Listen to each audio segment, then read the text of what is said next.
మీ పిల్లల డాక్టర్ కళ డబ్బు వల్ల ఆగిపోవద్దు. కేవలం 18 లక్షల నుంచి ఎంబీబీఎస్ విదేశాల్లో.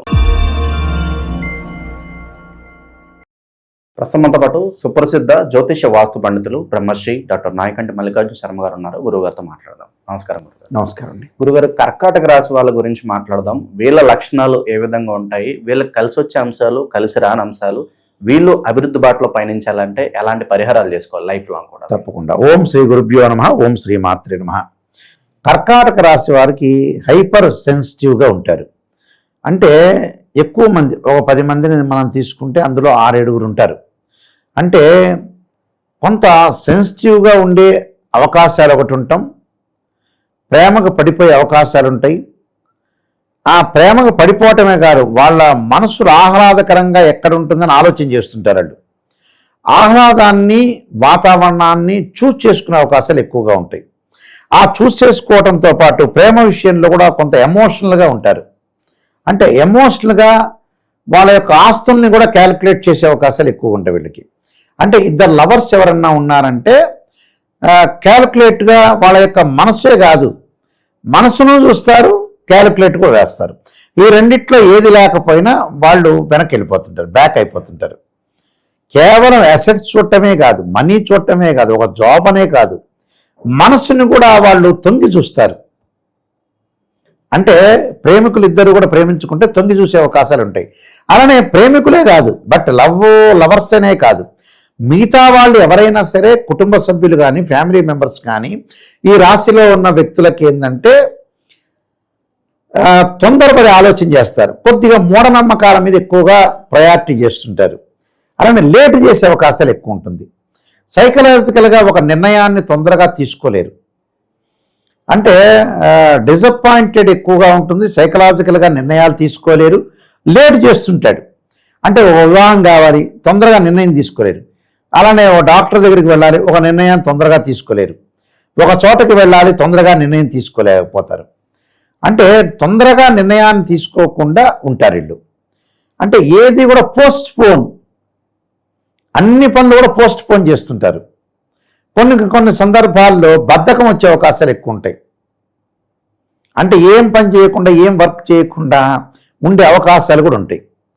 ఎదుటివారి మీద కొంత జలసీ ఒకటి. ఈ లవర్స్ ఎవరైతే ప్రేమించుకుంటారో కరెక్ట్గా స్ట్రాంగ్గా గిఫ్ట్ ఇవ్వాలి. అంటే స్పెషల్ గిఫ్ట్గా ఉండాలి. ఆ గిఫ్ట్ కూడా చాలా బాగుండాలి. అలానే వీళ్ళ యొక్క క్యారెక్టర్లోకి మనం వచ్చేటప్పటికల్లా పోస్ట్ పోన్ చేయటం, కొద్ది మూఢనమ్మకాలని నమ్మటం, ఎవడేం చెప్పినా.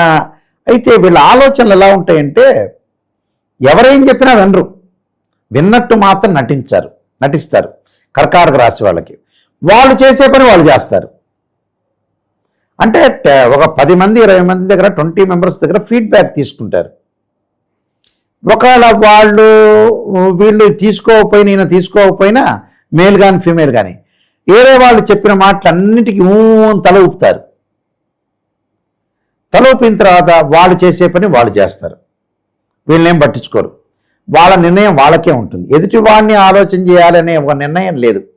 కరెక్షన్స్ తక్కువ వీళ్ళకి. అంటే తప్పులు ఒప్పులు నిర్ణయం చేసుకునే శక్తివంతులు కాదు. వాళ్ళ రూట్లో వాళ్ళు మొండిగా వెళ్తారు. మొండితనం వల్ల కూడా కొంతమంది విజయం సాధించే అవకాశాలు ఉంటాయి వీళ్ళకి. మొండితనం కూడా ముందుకు వెళ్ళిపోతారు వీళ్ళు. మొండితనం వల్ల కూడా విజయం సాధిస్తారు. ఫైనాన్షియల్ పరంగా గ్రోత్ ఉంటుంది, డబ్బులు సంపాదించే అవకాశాలు ఖచ్చితంగా ఉంటాయి. ఇందులో పునరస్సు నక్షత్రం 4వ పాదము, పుష్యమి, ఆశ్లేష ఉంటారు. అయితే ఇక్కడ ఈ నక్షత్రాలలో వచ్చేటప్పటికల్లా పునరస్సు 4వ పాదము, పుష్యమి నక్షత్రం వాళ్ళు ఏంటంటే లేట్ చేస్తుంటారు సమస్యలు. అంటే ప్రొలాంగ్ చేస్తుంటారు. పుష్యమి నక్షత్రానికి అధిపతి శని. ప్రొలాంగ్ చేస్తున్నారు. అంటే పెళ్లి గురించి, మ్యారేజ్ సంబంధించిన విషయాల్లో కానీ, చిల్డ్రన్స్ సంబంధించిన విషయాలు కానీ, ఎంప్లాయ్మెంట్ కానీ, గ్రోత్ కానీ, జాబ్ పర్పస్ కానీ బద్ధకంగా లేటుగా చేస్తుంటారు. అంటే లేట్ అయ్యే అవకాశాలు ఉంటాయి. కానీ బట్ మిగతా నక్షత్రాలకు వచ్చేటప్పుడు గ్రోత్ ఎక్కువ ఉంటుంది. ఆశ్లేష నక్షత్రానికి గ్రోత్ ఎక్కువ ఉంటుంది. మొండి పట్టుదలతోటి విక్టరీ, విజయం సాధించాలి, నేను నిర్ణయం తీసుకుంటే ఖచ్చితంగా జరగాలి, డెఫినెట్లీ జరగాలి, నేను దానిలో ఖచ్చితంగా పాల్గొనాలి, పార్టిసిపేట్ చేయాలి, డెఫినెట్లీ నేను విజయాన్ని చూడాలి అనే ఆలోచనలు ఎక్కువ చేస్తుంటారు వాళ్ళు. ఆశ్లేష నక్షత్రం కొంచెం మొండి పట్టుదల. అంటే జీవితాన్ని చావో బతుకో అన్నట్టు ఉంటుంది. ఖచ్చితంగా డెఫినెట్లీ ఆ విషయాన్ని సాధించాలనుకునేది ఆశ్లేష నక్షత్రం. గురుగారు, ఇక ఈ రాశి వాళ్ళకి ఇన్వెస్ట్మెంట్స్ పరంగా ఏమైనా సలహాలు సూచనలు ఇస్తారా? ఇన్వెస్ట్మెంట్ పరంగా వెళ్ళొచ్చు. ఎలా వెళ్ళాలి అంటే ఒక పొలిటికల్గా కానీ, ఒక బిజినెస్ షెడ్యూల్స్లో కానీ, అలానే వచ్చే గోల్డ్ షాప్స్ కానీ, క్లాత్ షోరూమ్ కానీ, రియల్ ఎస్టేట్ కానీ, కన్స్ట్రక్షన్స్ కానీ, అలానే వాటర్ ప్లాంట్ చాలా ఇంపార్టెంట్ వీళ్ళకి. వాటర్ కానీ, బార్ అండ్ రెస్టారెంట్స్ కానీ, హోటల్స్ కానీ, ఇలాంటివన్నీ అనుకూలంగా ఉంటాయి. అంటే పాజిటివ్ వచ్చే అవకాశాలు ఎక్కువ ఉంటాయి. ఇక సహజంగా ఉద్యోగం మంచిదే. ఇక వివాహాల పరంగా, వైవాహిక జీవితం పరంగా ఎలాంటి జాగ్రత్తలు తీసుకోవాలి? వైవాహిక జీవితం అనేది కొద్దిగా లేట్ అయ్యే అవకాశాలు ఉంటాయి వీళ్ళకి. అంటే డిలే చేస్తుంటారు వీళ్ళు. ఆ డిలే కాకుండా ముందుకు వెళ్ళాలి. అంటే వైఫ్ అండ్ హస్బెండ్ రిలేషన్ బాగుంటుంది, ప్రేమ ఆప్యాయత లవ్ అట్రాక్షన్ అనేది పెరుగుతాయి, ప్రాబ్లం ఏం లేదు. కానీ కావటమే లేట్ చేసుకోకూడదు. వివాహం కావటం లేట్ అయ్యే అవకాశాలు ఉంటాయి. అలాంటి లేట్ కాకుండా చూసుకోవటం కూడా చాలా ఇంపార్టెంట్. ఏమన్నా ఇల్లీగల్ రిలేషన్స్ వల్ల వీళ్ళకన్నా ప్రాబ్లం ఎక్కడన్నా లైఫ్లో వచ్చే అవకాశాలు ఉంటుందంటారా? ఇక్కడ ఈ నక్షత్రాల్లో చూసుకునేటట్టయితే ఈ ఆశ్లేష నక్షత్రానికి ఇల్లీగల్గా ఉండకూడదు, ఏదైనా దూరంగా ఉండాలి. అంటే మగవాళ్ళు ఆడవాళ్ళకు దూరంగా ఉండాలి, ఆడవాళ్ళకు మగవాళ్ళకి కొద్దిగా మెయింటెనెన్స్ అంటే దూరంగా ఉండటం ఇంపార్టెంట్. ఎందుకంటే ఈ అక్రమ సంబంధాల వల్ల వీళ్ళకి గొడవలు జరిగే అవకాశాలు ఎక్కువ ఉంటాయి. కోర్టు వరకు వెళ్ళి పోలీస్ స్టేషన్ వరకు వెళ్ళే అవకాశాలు ఎక్కువ ఉంటాయి ఈ రాశి వారికి. అయితే ఇందులో మన నక్షత్రం చూసుకునేటట్టయితే ఆశ్లేష నక్షత్రం చూసుకున్నాం, పుష్యమి నక్షత్రం. పుష్యమి నక్షత్రానికి ఎక్కువగా ప్రాబ్లమ్స్ వచ్చే అవకాశాలు ఎక్కువ ఉంటాయి. అంటే ఇల్లీగల్ కాంట్రాక్ట్స్ అనేవి మంచిది కాదు. ఉన్న జీవితాన్ని చాలా జాగ్రత్తగా భద్రపరచుకోవటం చాలా ఇంపార్టెంట్. ఇక్కడ ఎవరి మీద డిపెండ్ కాకుండా ముందుకు వెళ్ళటం చాలా ఇంపార్టెంట్. విదేశీ ప్రయత్నాలు అనేవి ఏ దశలో వీళ్ళు వెళ్తే బాగుంటుందంటారు గురుగారు? ఈ కర్కాటక రాశి వారికి చంద్రమహర దశలో, అంటే చంద్రమహర దశ అంటే ఇప్పుడు మనం అనుకున్న నక్షత్రాల్లో మనం ఆశ్లేష నక్షత్రం ఒకటి, తర్వాత పుష్యమి నక్షత్రం, పునరుస్సు అనుకున్నాం. పునరుస్సు నక్షత్రంలో పుట్టిన వాళ్ళకి చిన్నప్పుడు గురుమహర దశలో జన్మిస్తారు వాళ్ళు. వాళ్ళకి చిన్నప్పుడు వెళ్ళలేరు కదా. వాళ్ళకి ఎప్పుడు కలిసి వస్తుంది అని అంటే కొద్దిగా రాహు మహర్దశలో కానీ, కుజ మహర్దశలో కానీ, అలానే శని మహర్దశలో కానీ యోగం అనేది ఒకటి ఉంటుంది. తర్వాత ఈ ఏదైతే పుష్యమి నక్షత్రం ఉందో ఆ పుష్యమి నక్షత్రం వాళ్ళకు కూడా మహర్దశలో వెళ్ళొచ్చు. అలానే ఆశ్లేష నక్షత్రం వాళ్ళు పుట్టంగానే బుధ మహర్దశ 17 సంవత్సరాలు ఉంటుంది. తర్వాత మళ్ళీ ఎంబటే కేతు మహర్దశ వస్తుంది. ఇలాగా శుక్ర మహర్దశలో వీళ్ళకి అనుకూలంగా ఉంటుంది.